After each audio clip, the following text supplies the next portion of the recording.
नमस्कार मित्रों, study with Sanjay channel पे आपका हार्दिक स्वागत है। आज है 17 मार्च।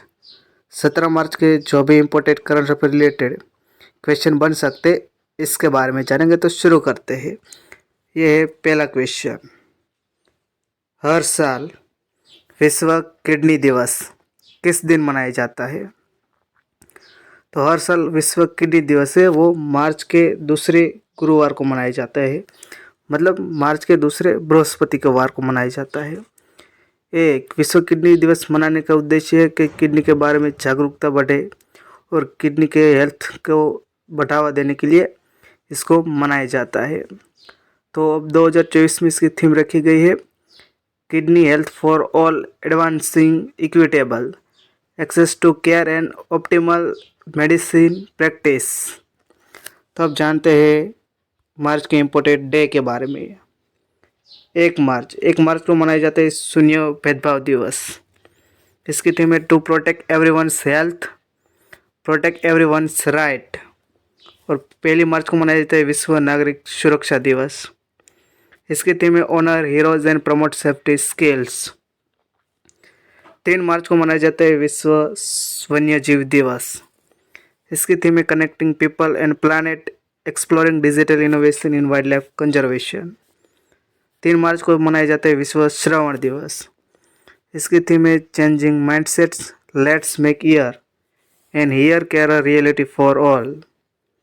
4 मार्च को मनाया जाता है राष्ट्रीय सुरक्षा दिवस। इसकी थीम है focus on safety leadership for ESG excellence. 8 मार्च को मनाया जाता है अंतर्राष्ट्रीय महिला दिवस। इसकी थीम है invest in women, accelerate progress. 10 मार्च को मनाया जाता है CISF स्थापना दिवस, जो 2024 में 55वां मनाया गया है। 12 मार्च को मनाया जाता है मॉरिशस डे। इस दिन मॉरिशस जो ब्रिटेन से आज़ाद हुआ था, और इस साल 2024 में मॉरिशस में चीफ गेस्ट के रूप में हमारे देश के राष्ट्रपति जो द्रौपदी मुर्मू है वो वहाँ चीफ गेस्ट के रूप में गए थे। 13 मार्च को धूम्रपान निषेध दिवस, जो मार्च के महीने के दूसरे बुधवार को मनाया जाता है। 14 मार्च को पाई दिवस मनाया जाता है। और 15 मार्च को विश्व उपभोक्ता अधिकार दिवस, जिसकी थीम है fair and responsible artificial intelligence for consumers. और 16 मार्च को राष्ट्रीय टीकाकरण दिवस मनाया जाता है, जिसकी थीम है वैक्सीनेशन वर्क फॉर ऑल। और ये आपको अच्छा लगे तो वीडियो को लाइक कर देना, शेयर कर देना, और चैनल पर नहीं तो चैनल को सब्सक्राइब कर देना। अब नेक्स्ट देखते हैं। हाल ही में जारी हुआ मानव विकास सूचकांक 2022 में शीर्ष स्थान पर कौन है?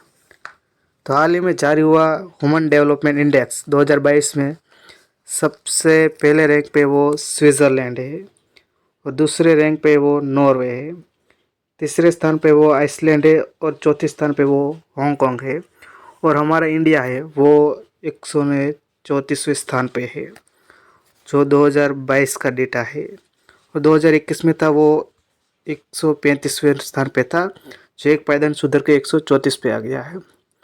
तो ओवरऑल 193 देशों से इसको मेजर किया गया है। और 193 स्थान पे कौन है? तो वो सोमालिया है। ये तैयार किया जाता है यूनाइटेड नेशन डेवलपमेंट प्रोग्राम के द्वारा किया जाता है, जिसमें 3 इंडिकेटर होते हैं। इस माप के किया जाता है एजुकेशन, लाइफ एक्सपेक्टेंसी, मतलब वो कितना अपना जीवन जीते कितने साल, और पर कैपिटा इनकम, ये है। तो अब नेक्स्ट देखते हैं। हाल ही में चमेली देवी जैन अवार्ड 2024 किसको मिला? तो हाल ही में चमेली देवी जैन अवार्ड है 2024 का रितिका चोपड़ा और ग्रीष्मा कुथार को दिया गया, मतलब A और B दोनों को ये मिला है।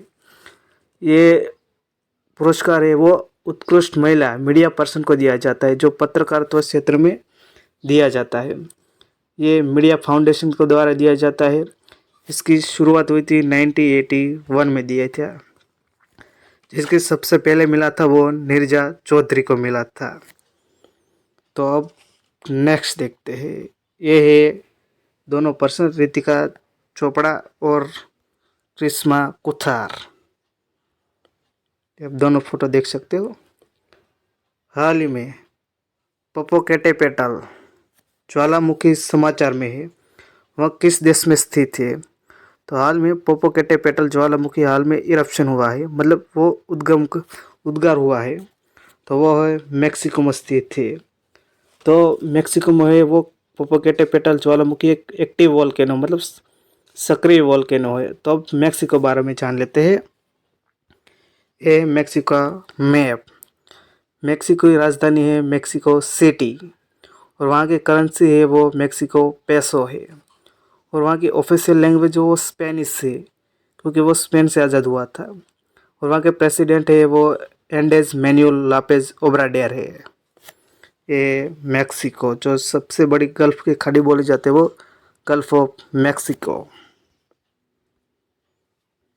हाल ही में विश्व आध्यात्मिक महोत्सव ग्लोबल स्पिरिचुअलिटी महोत्सव का आयोजन कहाँ किया? तो हाल ही में हैदराबाद में विश्व आध्यात्मिक महोत्सव का आयोजन किया गया है, जो 14 से 17 मार्च को ये चलेगा। इसका उद्घाटन किया है वो श्रीमती द्रौपदी मुर्मू के द्वारा किया गया, हमारे देश के राष्ट्रपति के द्वारा। ये हाल में हैदराबाद चर्चा में था, क्योंकि 17 सितंबर को हैदराबाद मुक्ति दिवस मनाने की केंद्र सरकार के द्वारा घोषणा की है। अब नेक्स्ट देखते हैं। हाल ही में कौन चंडीगढ़ का नया डीजीपी नियुक्त किया गया है? तो हाल ही में सुरेंद्र सिंह यादव को चंडीगढ़ का नया डीजीपी के रूप में नियुक्त किया गया है।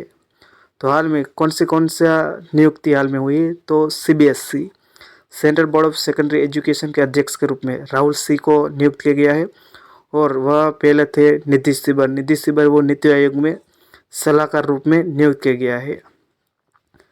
हाल में national commission for schedule caste के अध्यक्ष के रूप में किशोर मकवाना को नियुक्त किया गया है।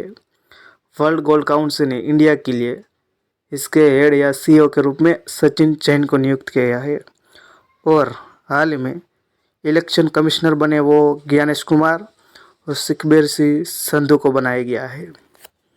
अब नेक्स्ट देखते हैं। हाल ही में किस मंत्रालय द्वारा इलेक्ट्रिक मोबिलिटी प्रमोशन योजना 2024 लॉन्च की है?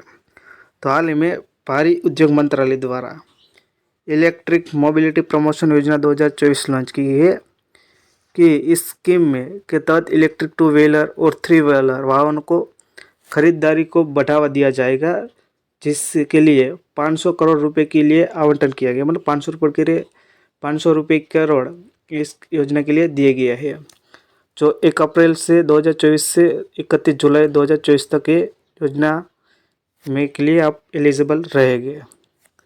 तो अब नेक्स्ट देखते हैं। हाल ही में किस देश के साथ भारत ने कानून और विवाद समाधान के क्षेत्र में सहयोग पर एक समझौता पर हस्ताक्षर किया है? तो हाल ही में सिंगापुर के साथ भारत ने कानून और विवाद समाधान के क्षेत्र में सहयोग पर हस्ताक्षर किया है। तो अब सिंगापुर के बारे में जान लेते हैं। तो ये सिंगापुर की राजधानी है सिंगापुर सिटी है। वहाँ के प्रेसिडेंट है थारमन शानमुगारत्नम और वहाँ के प्राइम मिनिस्टर है ली सिएन लूंग। और हाल में भारत और भूटान ने भी 3 समझौते किए हैं, जो ऊर्जा दक्षता है और बिजली आपूर्ति है, वैसे ही से 3 समझौते किए हैं भूटान के साथ। हाल ही में कहाँ वायुमंडलीय अनुसंधान परीक्षण स्थल का उद्घाटन किया है? तो हाल ही में मध्य प्रदेश के सीहोर में केंद्रीय मंत्री किरण रिजिजू ने मध्य प्रदेश के सीहोर जिले में वायुमंडलीय अनुसंधान परीक्षण स्थल का उद्घाटन किया है। तो अब जानते हैं नेक्स्ट। हाल ही में फसाई ने लगभग 100 जेलों को इट राइट कैंपस टैग दिया है। सबसे ज़्यादा किस राज्य की जेलों को मिला है? तो हाल ही में फसाई ने इट राइट कैंपस टैग जो जेलों के कैदियों और जेल कर्मचारियों को सुरक्षित और पौष्टिक भोजन सुनिश्चित करने की पहल के तहत रूप में प्रमाणित किया है। तो सबसे ज़्यादा इसको तो उत्तर प्रदेश की जेलों को सबसे ज़्यादा इट राइट कैंपस टैग मिला है। और दूसरे स्थान पे वो पंजाब है, तीसरे स्थान पे बिहार है, चौथे स्थान पे वो मध्य प्रदेश है। तो अब नेक्स्ट देखते हैं, हाल ही में किसने शक्तिशाली रॉकेट स्टारशिप का परीक्षण किया है? तो हाल ही में स्पेस एक्स, जो एलन मस्क की कंपनी है स्पेस एक्स ने सबसे शक्तिशाली रॉकेट है वो स्टारशिप का परीक्षण किया है। यह तीसरी बार ये परीक्षण है जो उड़ान की है। उससे पहले पिछले साल में स्टारशिप के 2 परीक्षण उड़ान विफल हो गए थे। अब नेक्स्ट देखते हैं, हाल ही में किस देश ने टिकटॉक पर प्रतिबंध लगाने के लिए प्रतिनिधि सभा में प्रस्ताव पारित किया? तो हाल ही में अमेरिका ने टिकटॉक पर प्रतिबंध लगाने के लिए प्रतिनिधि सभा में प्रस्ताव पारित किया गया है, क्योंकि उसने अपने सिक्योरिटी के बारे में बताया है, क्योंकि ये टिकटॉक से हमारे सिक्योरिटी खतरे में आती है ऐसा बताया, इसीलिए वो टिकटॉक पर बैन लगाने के लिए बात कर रहे हैं और हमारे इंडिया में पहले से बैन हुआ है इसके। तो अब जानते हैं यूएस के बारे में। यह है यूएस, यूनाइटेड स्टेट, इसकी राजधानी है वाशिंगटन डीसी है, वाशिंगटन डीसी, और वहाँ के राष्ट्रपति है जो बाइडन है। अब नेक्स्ट देखते हैं, हाल ही में कहाँ नेशनल इन्वेस्टिगेशन एजेंसी मतलब एनआईए का कार्यालय का ये उद्घाटन किया है? तो हाल ही में एनआईए का कार्यालय का उद्घाटन जम्मू कश्मीर में किया है, क्योंकि एनआईए का शाखा जम्मू कश्मीर शाखा में जो थे वो किराए की इमारत में बैठक कर जांच करती थी, अब वो एनआईए का कार्यालय खुद का बना दिया है। तो अब जानते हैं एनआईए के बारे में। तो एनआईए नेशनल इन्वेस्टिगेशन एजेंसी, जिसकी स्थापना हुई थी 2009 में हुई थी। इसका हेडक्वार्टर वो न्यू दिल्ली में है, वहाँ के डायरेक्टोरेट जनरल है वो है दिनकर गुप्ता है। और अब ये देख सकते हो नेशनल इन्वेस्टिगेशन एजेंसी। अब 16 मार्च के लास्ट में आपको मैंने क्वेश्चन पूछा था, इसका आंसर, हाल में सिपरी रिपोर्ट अनुसार दुनिया का सबसे बड़ा हथियार आयातक देश कौन है? तो वो सबसे बड़ा आयातकार देश है वो भारत है। सेकंड नंबर पे वो सऊदी अरब है, तीसरे स्थान पे कतर है, चौथे स्थान पे यूक्रेन है, और सबसे ज़्यादा निर्यात किए है वो है यूएसए। अब आज का क्वेश्चन है, इसका आंसर आपको कमेंट बॉक्स में देना है। हाल ही में किसने रणजी ट्रॉफी 2023 और 24 जीत ली है? इसका आंसर आप कमेंट बॉक्स में दीजिए। तो वीडियो आपको अच्छा लगा तो लाइक कर दीजिए, शेयर कर दीजिए, चैनल पर नहीं तो चैनल को सब्सक्राइब कर दीजिए। वीडियो देखने के लिए थैंक यू सो मच।